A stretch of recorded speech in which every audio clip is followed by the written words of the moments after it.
about helping get this program started was I get to choose myself as a speaker and take the lead on the part, which I did. And again, it's great to see everybody here. I think this kind of conference is really what we need because there are a lot of challenges, threats, crises that we're facing. I think we're in time to meet these, but I'm going to talk about some of the things that I see coming down the pipe.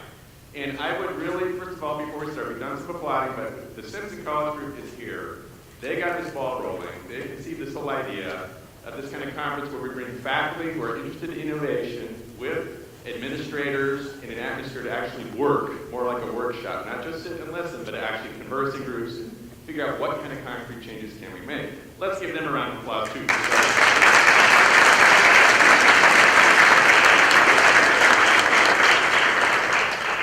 So I've entitled my short, hopefully, presentation from Crisis to Innovation, Leopards in the Temple. An obscure reference, I'll come to that later. It helps to know I'm a Germanist. So, why are we here? Some of you wrote in your, not application, but when you registered, what some of the things were that you were hoping to get from this conference. Here is sort of a short, compiled list of the various issues we have. Enrollments, a big concern. Maintaining, even increasing enrollments in our language programs. A lot of concern about budget problems, how that affects staffing, how that affects extracurricular activities with students, and how that affects staffing again. That was really the big point there. A number of comments wondering how can we combine more culture into our language programs, what kind of shifts can we make these departments that way. What do we do to save language programs? There are some that seem to have less interest with students and in enrollment-driven institutions and places where student interest drives our classrooms. What do we do with languages like German or other ones that have maybe less interest at campus? How do we integrate our language departments, our programs with the entire campus community? Some campuses, their language departments feel isolated, they're not appreciated, seen as a service department, not really as a real intellectual area. How can we become better integrated into the whole campus? How can we collaborate across campuses? And I think this is something we'll need to be looking at in the future in terms of creating efficiencies by having language departments work with each other interinstitutionally to meet some of these challenges. And then innovations and ideas. People were looking for a change, and we're hoping to be able to hear some ideas. We have a lot of great presentations lined up, but this room is full of people who have been innovating and have a lot of ideas and a lot of experience. So we're hoping in our table discussions that experience that you have all had at your campuses will come out as well. Now, my role here is not just to talk about any of those things. That's for our later speakers. I wanted to give us sort of a framework, maybe a larger picture of what's going on nationally, internationally. Things that are coming down the pipe or on the horizon for us as language program, either teachers or administrators supporting those programs. And the first major threat or challenge we have faced, I think, is Google and artificial intelligence. I'm not sure if you would have thought of that at first. I noticed this, students of course know all about Google Translate. We know where it is. But I noticed, I guess it was December last year, that suddenly the German translator was working a lot better. Anybody else notice that? Well, I poked around a bit and found an amazing article on the awakening of AI in the New York Times that came out in December, talking about the changes that happened at Google, where in the space of, I believe, less than a year, they applied AI algorithms to their Google Translate, decided to go for it and deploy it, and instantly, in a day, made more progress in translation accuracy than they had since the beginning of Google Translate. All right, so that was impressive. I'm sure we're seeing some echoes of it in some of the work that's being submitted now for students that is not as easy to identify as robotified as it was before. So when we think about Google Translate with its AI, we're not going to get into AI. Some people think it's overhyped, but I think the idea of data-driven, network, deep learning systems is with us to stay in languages. Languages, I used to believe, were immune to this. I used to think some years ago that human language can't be modeled by a computer. I've changed my belief. I think it can. So our first challenge is that student production now has amazingly improved in their written work through the use of Google Translate. And this makes sense, because if a student thinks the assignment is to submit something in the target language, the easiest way to do that is to write it in your native language and translate it over, and everybody's happy. I've saved myself work. The instructor has what the instructor wants, we're all good, right? And like I said before, if you have a situation where you don't want your students to do that, it takes a great deal more effort to verify whether this has been translated or not. Maybe some of you had it. I had a difficult conversation with a student where it looked translated, but it really wasn't. She really had worked really hard on it. And we got through that, but she felt kind of hurt that I didn't think she spent 4 hours working on it. And I said, the reason I didn't think you did that is because nobody does that. You know, you're in the nudity, right? Usually it's the path of least resistance, you know, when it comes to managing your student life. So this is something now where I've noticed it in an online class I'm teaching. In my casual email exchanges, students are writing emails that are much better. They're simply Google translating things. And it's working for communication. So I don't know how to respond to that. This is one of the challenges with Google Translate is student written production is now greatly assisted. Reading has been impacted by this. All you need to do is take your cell phone with Google Translate, put it over a page with Translate open, select a language, hit the picture icon, and the text is all translated. I don't know if you're noticing this in your works too. Reading assignments are not what they used to be because there is this assist, and you can successfully do reading assignments with basic questions without knowing the language at all. So this is great when you're traveling though, and it's great when you're running into languages you don't know. You know, of course, I don't have to mention that every website out there can be instantly translated too, so if materials are available digitally. Student reading in target language is different than it used to be. And speaking is also different. You can talk to your phones. Does anybody talk to their Google phones or their... Not too many. You should start. It's great. I talk to my phone in English, German, and Spanish, and it understands me just fine. I use it for navigating everyday life. The AI algorithms they've applied to voice recognition are really impressive. What it was 5 years ago when it didn't understand much, it understands me very well. And it's fun to watch Google think, if I can put it in those terms, because it'll flash its first interpretation of what you said and then change it. And you can see first it thinks it's bad English and then it switches to German. This is only going to get better, right?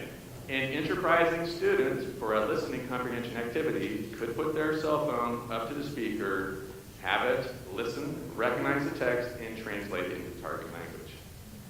All right? I will add a little for here. So we talked about student written output, reading input, listening input. There are people who have now created, as of this year, speech synthesizers that can sample your voice, 5 minutes, exactly replicate your voice with its intonations. Right now, if I had some money, I could probably get Google, I could type it into it, and they would speak it in my voice with my intonation. And put that in my recording, hit record, and I'm good. Right, you guys see what I'm talking about here? This is a major issue. Now, do I hate Google? I love Google. Let's think about what this does. This allows language access to so many people who've not put the time in. This is a good thing for us. But this is something as language teachers we have to think about. Now, I don't know if we have any Star Trek fans in here. I watched it when I was a kid. We had Gary 7 on the left, and this is from 50-ish years ago, or is it 60 already? I don't know. And the amazing science fiction thing was a typewriter that typed everything you said. It just dictated it. It was quite shocking to the woman there when she saw that working. Science fiction, we've been doing this for a long time now. On the right, we have the Babelfish from, that science fiction thing. We put it in your ear, you understand Hitchhiker's Guide to the Galaxy, understand everything. We have the Universal Translator. That was all science fiction, and it's great for filling plot holes when people didn't have to learn alien languages. 2 days ago, Pixel Buds comes out. Earbuds that are supposedly able to translate 40 languages instantly into your ear. I haven't tried it out. I don't know if they will live up to the hype, but it's coming. If they don't get it this time, they're going to get it next time.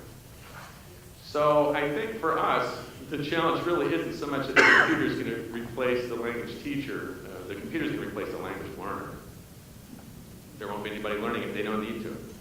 Right? This is a fundamental issue we need to come to terms with when we rethink what is it we're doing with our students, what value are we adding. We need to be able to explain that learning a language without machine intervention is important, and these are the reasons why. So let's think a little bit about the near future, say 10 years. All right, we have at this point full, live, accurate, quick translation. with earbuds or something, or maybe not. Maybe everyone's got little invisible hearing pieces, and it just happens. At this point, we have AI chatbots that can exactly emulate any person. You type to it, you can't tell you're talking to a computer. It seems just like a person. These can be customized with personalities, with interests. They can talk whenever you're ready, 24/7. At that point, we'll have talkbots too that can, through speech synthesis and speech recognition, talk to you like a normal person. The graphics of computer games right now, people are almost indistinguishable from real people. In 10 years, it will be born. We've got max headroom, or anybody on our laptops or whatever will be like a laptop, ready to talk to us in whatever language we want at any time. That's interesting. That has ramifications for us. I don't think I'm optimistic about this. I think it's going to happen. There are some areas AI is not going to be able to handle easily, if at all. But I think language it'll get, because it's pattern recognition. So that's the first big challenge, I think, and I'll talk a little bit later about how we might be able to address that. The next is the private sector. And last year, I understood there were probably at least 500 plus language learning products available, usually through the web, mostly free or free models, for people to learn languages. It's interesting. Now, Duolingo, I think people have heard of. A lot of kids are using that in school. We can talk about what we like, what we don't like, but the important thing about Duolingo is it exists, and a lot of people use it and like it. Right? And this is available to everybody. And this is coming not from the educational publishing, but from sort of the private sector out there. This is important for us to understand. These things have a lot of affordances, of advantages. Anytime, anywhere, I would say free is pretty cheap. And even the $10 a month ones are not bad. We have, I use Quizlet. Does anybody use Quizlet out there? The instruction's $20 a year. That's not expensive. This is fine. They're customer-centered. Because the customer is the one who makes the decisions whether to use these or not. They're mobile, which is important. They often have social aspects, either games against other people or ability to communicate with other people, to share, to such. They're fun. They have cute green owls. They have other nice things on them. The one piece that's missing, as far as I know, and you guys can correct me in our question and answer time there, is that there isn't really certification for most of these. Anything that says you have accomplished this much and you can tell your employer you have this certification. We have colleges for that. We have transcripts. We have class credits. What happens when a robust system is set up, accredited by somebody, where work on Duolingo will be given an A1 or A2 or B1 level or intermediate mid, etc., actual qualifications. What does that mean for our language programs? When it may cost on average $3,000 to $6,000 for a student to sit in one semester of language, and they can do it for $20 on Duolingo. Let's think about 10 years. What's going to happen with these programs in that time? Talk Abroad, some of you may know, it's a system that sets you up with native speakers to do tutorials. Generally, you use it for 1 to 5 conversations a semester. It costs $10 a conversation. What happens if Talk Abroad develops an entire learning platform to go with it? What happens if you're able to talk with your partner over there 50 hours a semester or 100 hours a semester and able to achieve great levels of proficiency, all outsourced off-continent to somewhere else? Rosetta Stone may get it right one of these days. They've been around for so long. I know, I'm just saying, I'm thinking future. They may actually, the Germans say a blind chicken sometimes finds a grain, on the ground, but they may get it right sometime. My problem with Rosetta Stone is they still put money first, and that's what's always going to sink them. Fluent U, which is another learning platform that takes videos from the internet and didacticizes them a bit, gives vocab lists, ways to interact with them. It curates these. What happens when you have an AI that can go out and search for all target language videos and audios, scan them, transcribe them, check them for word level, give them a difficulty rating, put them on a big list and say, okay, I'm intermediate low, and I have 50 audios I can listen to that are generated in less than a second, right? For the language learner, this is great. We need to think about how we're going to respond to these kind of resources being out there. So I think in 10 years, we may have these online personalities, either commercial or even through university or free, that our students can talk to in target languages. Science fiction, I don't think so. I think it's coming. Third issue for me is the educational industrial complex. So what is that? On the opposite end of the sort of open market, free things, we have our textbook providers.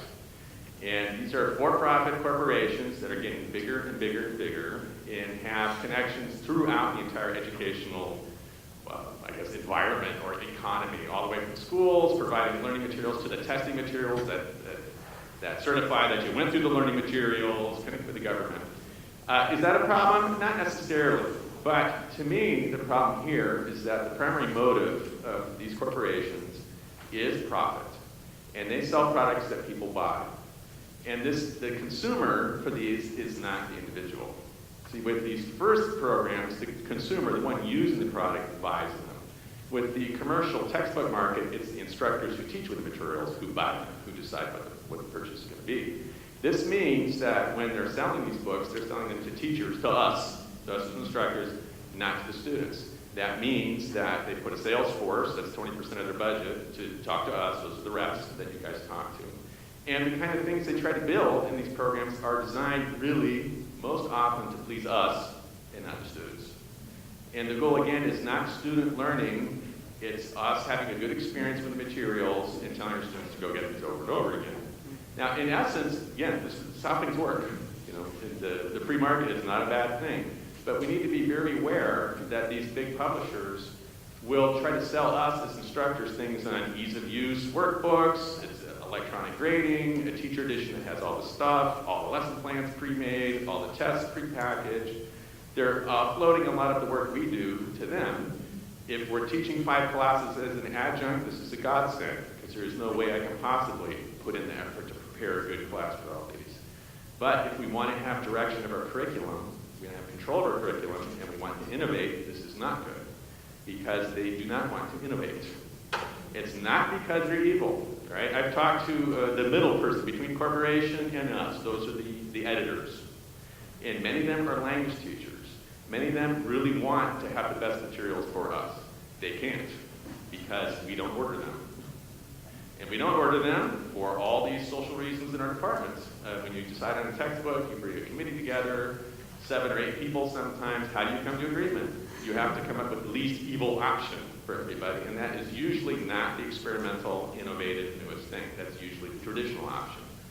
I've talked to 2 publishers who took big gambles, pushed advanced-leaning textbooks. One was a flipped classroom model, one was sort of a cartoon-based listening computer model before any of that was popular.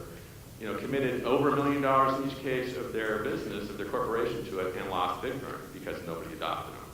So, in that sense, that's us.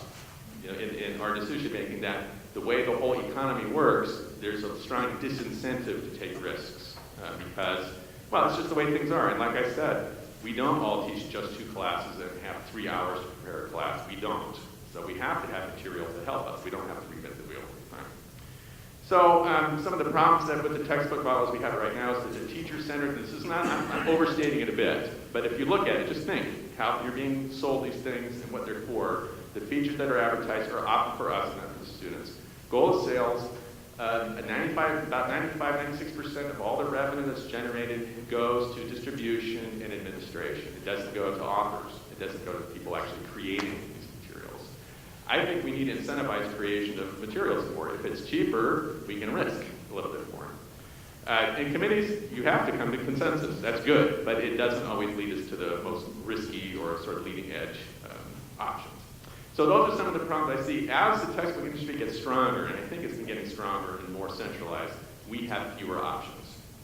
And Bill Van Patten said it in one of his papers, really, if you look at first-year languages, the textbook, they're almost all exactly the same.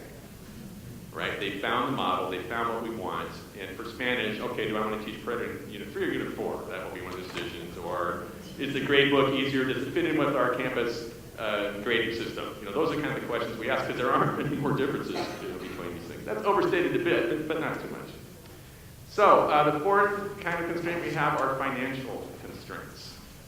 Now this is sort of, there are many graphs out there.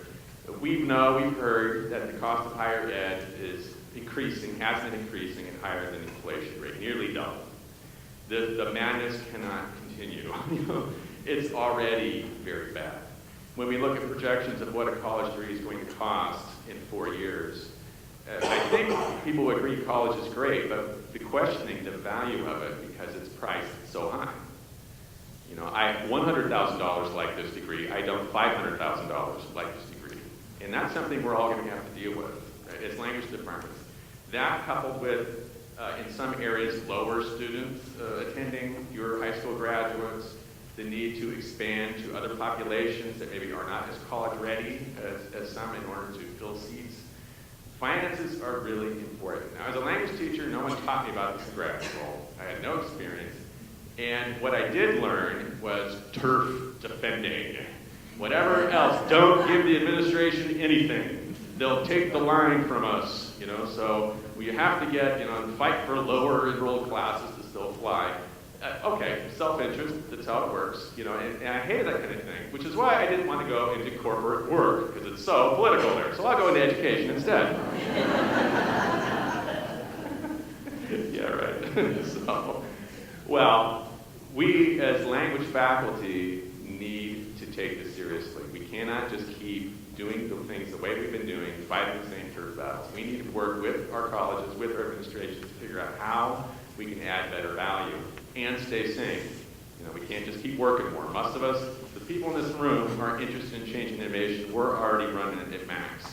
So we have to figure out how to shift things around. There's competing interests, as you know, on campus, and these days with a focus on STEM and other profitable undertakings, I think languages are undervalued.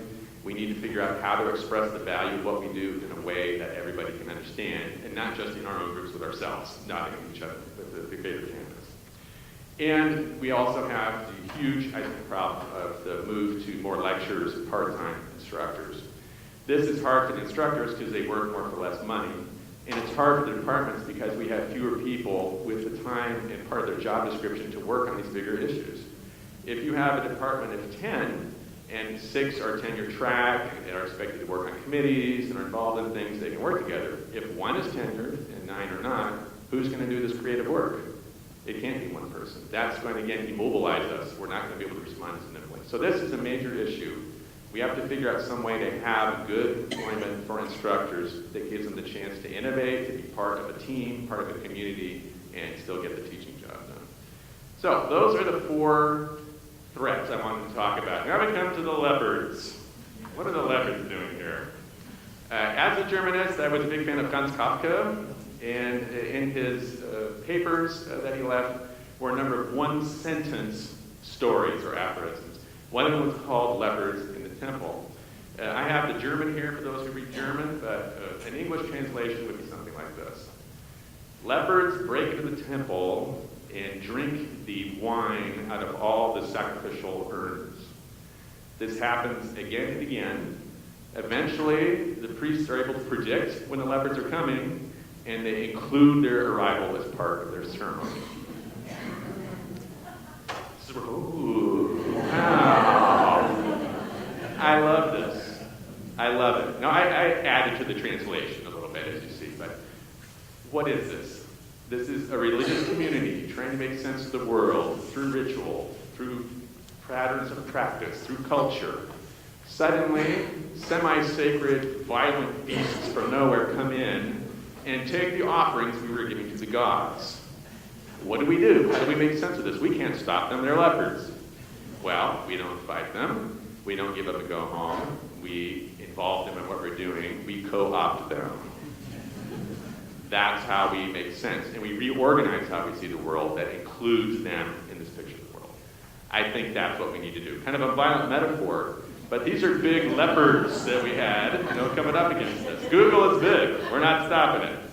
We need to co-opt these things. We can't fight them, we can't stop them, but we can redirect our energy and say, I meant to do it this way, right? This was always my plan. So in that spirit, here are just some suggestions to get some ideas flowing and how we might, and I do not have answers to these, but I have some ideas that might be possible answers. The thing we can do right now in our teaching is learn how to integrate Google into what we were doing. And this is going to require some major, major rethinking. I don't even know all the rethinking it's going to imagine. What do I do if I can't give a reading assignment and have them write papers and call it good? I have to rethink. Where are they going to get input if they translate anything or everything? I think I have to give them input they don't need to translate. The major principle for me, for a student, is least effort possible. Thinking only as a last resort. And our response should not be to make more, they have to sign pledges to never do it, to sort of force them out of this, but to say, okay, how can we make the path of least resistance the learning path? If the path of least resistance is Google, how can we incorporate it? Or how can we give them assignments at work that don't require Google because it's easier to not use it? That kind of thinking. I don't know how to do this, but we need to come up with something. Something principled, something that leads to acquisition of culture, and embraces Google. So I'm going to try to make myself require Google use in my courses just to get off my butt and get something done on this. Maybe we teach translation in our courses. We teach them how translation works, and we teach them to become intelligent users of Google and understanders of it, so that they can communicate with Japanese when they don't know Japanese, with some help. Maybe we teach languages and we make them aware of the nature of the language and metaphor, so they don't try to translate things like that came out from left field in Chinese, which the metaphor for baseball, they're not going to understand. Our students are so cute. They don't know anything about that. Maybe that should be part of our language instruction right away, is to talk about the metaphorical nature of language and teach them to give good English sentences that will translate well into the target language because they're devoid of metaphor of crazy English patterns. Maybe I try teaching a class for a semester where students will learn 15 languages through Google in one semester. Now, what do I mean learn? They'll learn how to interact with these languages using Google Translate successfully. That would be a crazy class. But maybe that's the kind of thing we have to start thinking about in terms of what we're offering and what our students need. I think a student would be very excited to be able to communicate with using their Android cell phone well with people in 50 different languages after one semester. I don't know, maybe that's a bad idea, but that's just an idea. I just about haven't ever said that. So. Let's think about how we can integrate the private sector and these things more into what we're doing and see this sort of gulf between consumer-oriented products and instructor-oriented products merge, because they both have positive things. Maybe it rethinks what we do. Maybe we don't use a textbook and use other stuff. Maybe we modify how we use it. Maybe we demand different textbooks that are more amenable to this kind of approach. Maybe we have to adapt our offerings to allow student interest to generate more of what we do. One of the problems that we know with teaching with the textbook is that unless it's flexible, everybody does the same thing on the same schedule. This does not allow individual differences. This is hard for our weaker learners. If you're underprepared, you're always behind. If you're overprepared, you're always bored. Maybe this doesn't happen in the consumer market because everybody works at their own pace. Maybe we can integrate these ideas somehow into what we're doing at all levels of our language instruction. Maybe we can learn how to tap into instructor demand. We can do this better. Maybe we can bring in students who aren't normal full-time enrolled students because we're offering value of language learning, of cultural learning that they want, even if they're not enrolled for a degree in our programs. Now there was, I don't see it anymore, a program called Talk Like Me that tried to be some of these things. And it was a little ahead of its time because I think it's gone now. But this was a program where you could subscribe for roughly $130 a month and talk to a native speaker who was a trained teacher in an unlimited amount of time. The model was that at one of these gyms where you sign up for a gym and you can go whenever you want and then you stop going after 3 months and still keep paying your subscription. I think that was their funding model. But I thought for me, that would have been great. I have a month off. I want to work on my Spanish, $140. I have 150 hours of contact with a native speaker. Tremendous. This is going to come back. You know, this didn't work for this company, but these kind of models will be out there. We need to figure out how to integrate them into what we're doing and not be opposed to them or talk them down. I think we should work at integrating publishing better in what we're doing and look to micropublishing and independent materials, try to get a market where we can have some competition to the big mega publishers that are more student focused and don't need to have a huge sales force that can run a lean operation. I'm surprised at how few there are. There really are not that many. There's some smaller publishing houses, but the company that I work with, we have 4 people, and we make it work. And we're very flexible. I don't know why there aren't more people doing this kind of thing. You can make a go at it business-wise, and great for us to have some competition with different ways of doing things. We can experiment a bit and see, does this work, does that work? And if we have different directions in our programs, we don't all have to use the same learning materials for the first 2 years. There are simple online platforms available now. The things that the publishers have are not the only, like my whatever lab, these things. They're huge, they're robust, and they're often very clunky and uninteresting. There's another market, this sort of self-help market, where people will create courses in, I don't know, macrame or raising sheep or anything they want. And you can sign up for $80, and they've got learning platforms built in, and they'll get maybe 100 people to do it or 200 people, and they make a go at it. There's platforms that can do quizzes and recordings, all the kind of stuff, basic version that we have, it's available. Anybody could really start up and start doing this right now. The tools are out there. So I think we need to really look for better stuff that gives us freedom, that puts command of the curriculum back in the hands of the faculty and not in the publishers. So I won't talk much about this because we have other sessions that will address this, but we also need to work at what we can do as language faculty to economize at big levels and little levels. Some little ways I've done it. With a colleague of mine, we had 2 sections of a language course beginning with German. We team taught it. I taught 2 days a week. He taught 2 days a week twice. We lowered our preps by half, because rather than each of us doing a prep, we did half the amount of prep. That economized a little bit, just being kind of cute in how we did it. We can have a lot of ideas at the low levels, but we need to think big too. And this may be painful. I mean, if we have enrollments dropping, if institutions are doing cuts, we can't get around the fact that we're going to lose something. I guess my point here is let's learn to manage this as well as we can and not have it done to us after it's too late for us to have any choice about the matter. Let's embrace the college mission, become a key element on campus of the mission of what they're doing, that our language departments are big supporters of that, become friends with the administration as much as possible. I'm from a college, Berkeley, UC Berkeley, it was war. There was nothing collaborative. It doesn't have to be that way. And Hope College has shown me that it doesn't have to be that way. You guys can work together. So, now, here comes the sort of Pollyanna part. How can we do this? Well, we do need to make time to change, and coming to a conference like this is part of that. We have to figure out a way to stop doing some things in order to do some plans. We cannot add more, but I think we can change more. We need to think about ourselves as providing leadership at all levels. Stay informed of what's going on out there, the sort of threats on the horizon. Measure our outcomes so we have things to show administrators and parents and students about the value that we're adding. Focus as much as we can on student needs. I think that's what's going to pay off for us in the long run and not ours. And backward design is an idea that we see in education where you think of what your target is and then you build a program, a curriculum to meet that. Let's think about that for our departments too. Let's think about what we want as an output or student. What kind of formation in our departments do we need? Or even departments, who knows? But we could do some pretty crazy thinking in that to find some efficiencies so that we can add greater value.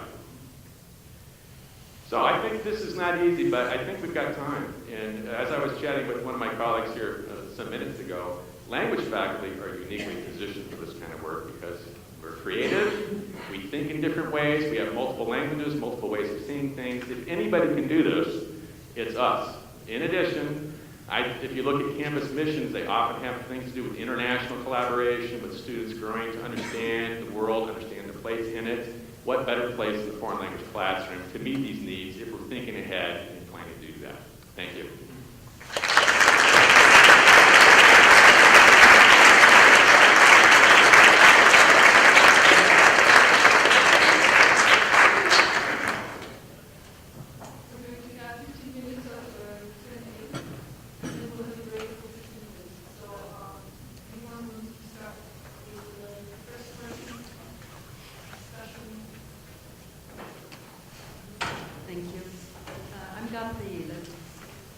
So when you talked about the fact that more and more programs, foreign language programs, fulfill their language requirement on a proficiency-based level, and we truly see that. So, language requirement alone doesn't help us. It used to help us. At least we had a language requirement, and then we were guaranteed we would have at least 1 year of students on the elementary level, and hopefully then convince them that they take the next level, right, and eventually stay in the program. Well, what you described is exactly right on, because so many institutions now, even if they have a language requirement, allow students in with just a proficiency test, right? And that's all they really need. And where do they get the proficiency from? Already, not necessarily from language courses. Everything you mentioned, online, Duolingo, meeting with native speakers, it's already happening, definitely. So we're already on the proficiency-based level in many institutions that don't even think about offering necessarily that many sections of an elementary class. Yeah, I think what we have to figure out is using the language requirement to recruit is something we do too. It's like, here I have a chance to impress them with the importance of what we're doing. We have to figure out how to get that message out, maybe in a context where we don't have that. But with the same effect of showing them the value of what we're doing and getting interested in it.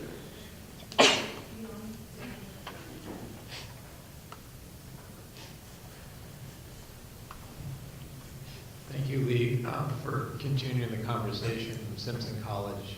I'm John Clark. I'm with Concordia College in Moorhead, Minnesota. In discussing briefly with my colleagues since coming here, it's clear that there's small departments. There's not a lot of time. We have some of the same constraints you were talking about. How do you imagine rethinking our programs and our time in order to affect some of these changes you're talking about? It's a daunting task. It's very daunting. And my first word to myself in that is I have to take the time from other things in order to do it. I can't just have it. That worked for the first 10 years of my work as a professor, and then it stopped working. And meeting with others like this is an important step. And trying to find incrementally what I can do is an important step. And for me, accepting that I can't do everything. I have not figured out, what are you guys going to have to figure out the Google Translate thing? I don't have that. So it's not easy, especially if they're already so constrained that we're barely able to keep the ship afloat, to use that metaphor, without it. But we need to do something. We need to figure out where. I grade fewer essays than I used to. I'm trying to find some of the things. Well, I'm serious. I'm trying to find time in my homework. Is this really necessary for their proficiency? And if I can say, I'm not sure, it's gone. And then I use that time for other things. So that's one place I look, is rethinking. Can I offload some of the work I traditionally was taught? Like if I don't sit and grade for it all night with a glass of wine, I'm not a real professor. And does anyone, that's how I was taught as a grad student. To try to figure out how I can economize that way and let go of some of the small things to think about big. But I just had a glass of wine. I think you got a better idea there. Okay, can I follow up with that? I know you put down leadership on one of the slides, and yes, we want to be leaders in this, but if we are keeping that leaky boat afloat, and our colleagues are doing all that they can, and our lines are disappearing, and we want to innovate, both. I could just see me coming back all charged up. I know this is going to happen. And I know that great colleagues, not slackers, are going to look at me and say, when? When are we going to do this? Even the idea of a language course, oh, that's really a fun idea. But then they'll say, but then they'll take away. We propose that, and they will take away our quote-unquote traditional courses. And that's what we studied. I mean, that's our passion. How do we balance personally and as a leader? These are tricky questions.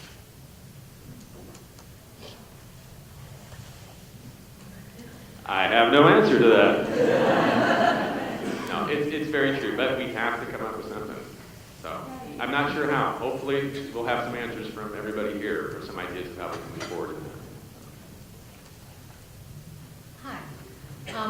I'm the last tenure-track faculty member in Spanish in my department. Just 3 years ago, there were 4 of us.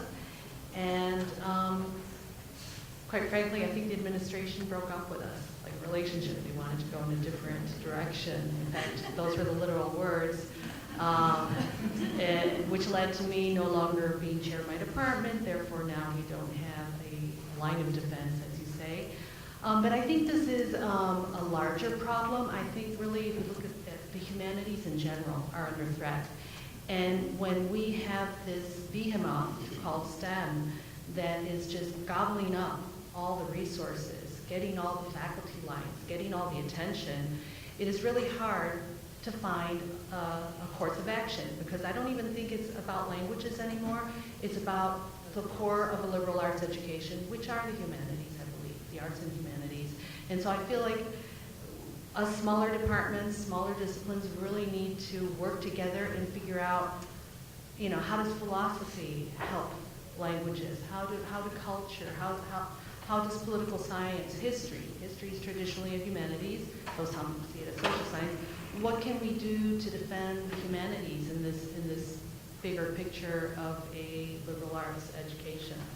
And I don't know what to do, because I don't think we're going to be around for other than maybe a couple more years, and my department will cease to exist.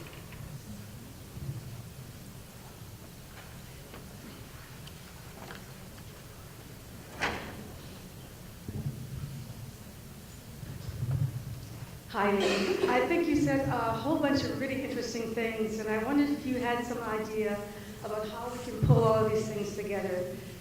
One thing that really struck me, and I think it might work at smaller colleges like the college I come from, is having not just what we do in languages, but what we do across the college, mission-driven. Because I think if you look at our missions, we have some very lofty goals, but some of them, I believe, quite needed when we look at where we live today, in the world we live in today. How do we get people to come together and do this? Because it's not just the people in the languages, I think, who are defending turf. I think people in other places in the college are defending turf as well. I also think it's very good that we become friends with the administration, but how do we bring all of these things together at the same time?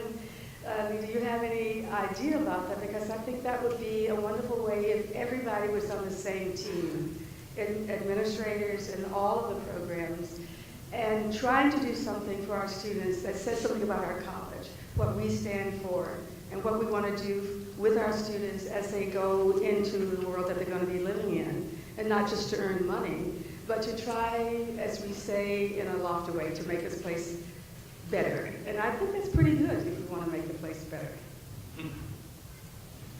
Yeah, it's complicated, and that's, I think, where the politics comes in. This is where, which is not a bad word anymore. The fact is there are competing values on campus. And my personal approach has been to pretend it doesn't exist and go about my merry way teaching my students. I have to stop doing that, you know, and see my connection to everybody else is important, and accept the fact that they don't think like me, it's not going to go my way. I was on an International Studies Commission and went totally opposite the way I wanted to go. Am I going to go hide and pout? I did for a while. But I need to grow up and deal with it.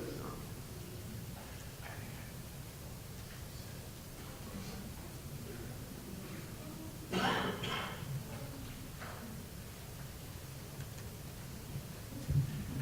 Hi, I'm Don Holman from the University of Northern Colorado, and I just finally, for 3 months, have been back at a university that I've been wanting to get back to after a number of years with the Department of Defense, Defense Language Institute. And I have to say, I learned a lot of things that I wasn't prepared to learn when I started out with the Department of Defense, that, you know, these are legitimate ideas that we can apply proficiency-based instruction and new to academic course, but also backwards design. But I want to come to these technologies. The Department of Defense loves them. They invest a lot in them. Research and development is expensive, but it's prospectively cheaper than people in the classroom. And the interesting thing is, as effective as they are becoming, the experience of the Department of Defense is instructive because they have adversaries. I started out as a German instructor there, and of course it's not a high priority language. Angela Merkel is actually kind of nice and not a. Your job security is better if you come from a country with a dictator. And so I moved into other areas, curriculum development, and for languages I didn't know, and then directing a school. But my point is that when you have these technologies are really good as you illustrated and explained, at translating, handling the difficult communication tasks for that which is predictable, for that which is standard, which is high frequency, etc. They have adversaries, however, who do not want to, you avoid the predictable. My point is that the difficult tasks of communication, I think that's still that's what we thrive in. There is a big demand in business and throughout the government for also cultural understanding as well. They came to realize that all these languages they were learning on the quick were essentially dialects of American without the culture. And so even officers are realizing, we've got to learn about the culture. And so we're actually at our university changing the name to World Languages and Cultures to stress the fact there is cultural content, which is important to understanding. But I think this is right, that it's unavoidable. We're going to, yes, we have those things that we learned, that we studied, that we've done our research in, and we love them, and that's what we'd like to keep. But our future is actually in a different area. It may be that these technologies could replace a lot of what we do, but I also believe that the money does not always go to where what is exactly needed, and that's what we have to innovate. Yes, use these technologies to handle the predictable, to the easy, but there's also a lot of communication that is not about that, but that's where the difficult questions are. These are uncomfortable not only for the students to learn,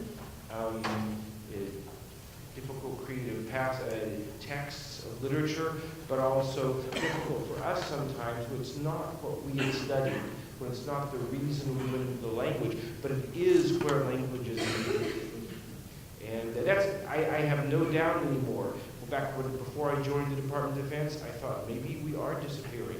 Maybe our world is going away. And I came to realize, no, there's a huge demand for language, and the military is still going to have to pay for instructors in the classroom because they can't get the language they need to perform their tasks from a machine as much as they would like.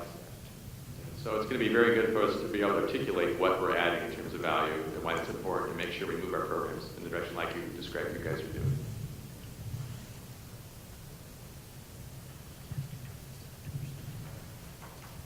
Hi, Jane Burney from the University of North Dakota. I have a question about being friends with administrators.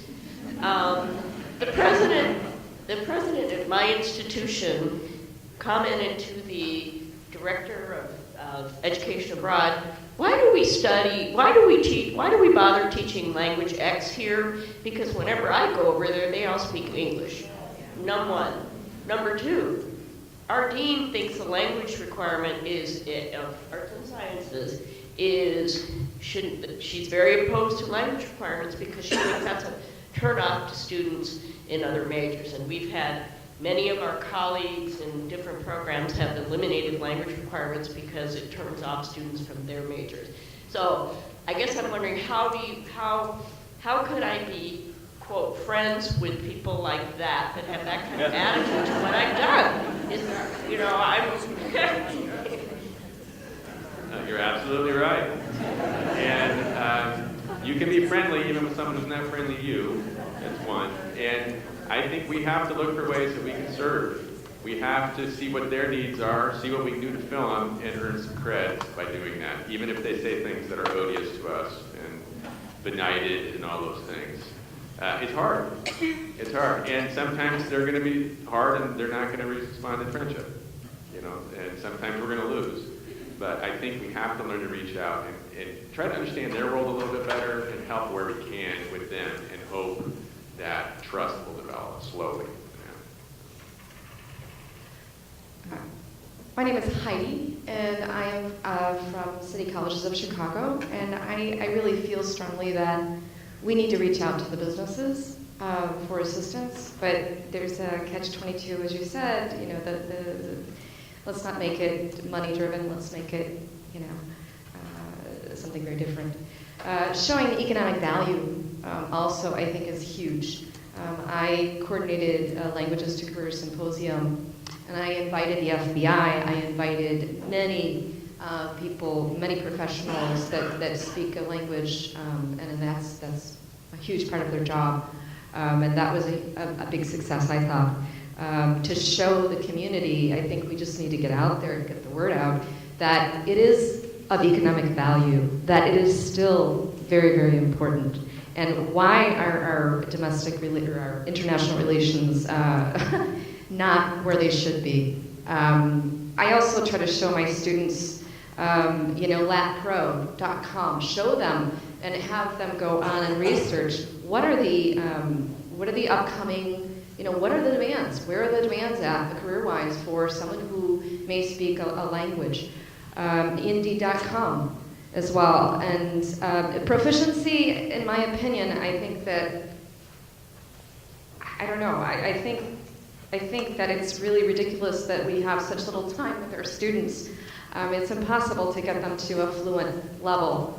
And I really get frustrated and despair with that, because I think about other countries and how much time they have with their students, and they've started from grade school and consistently articulated.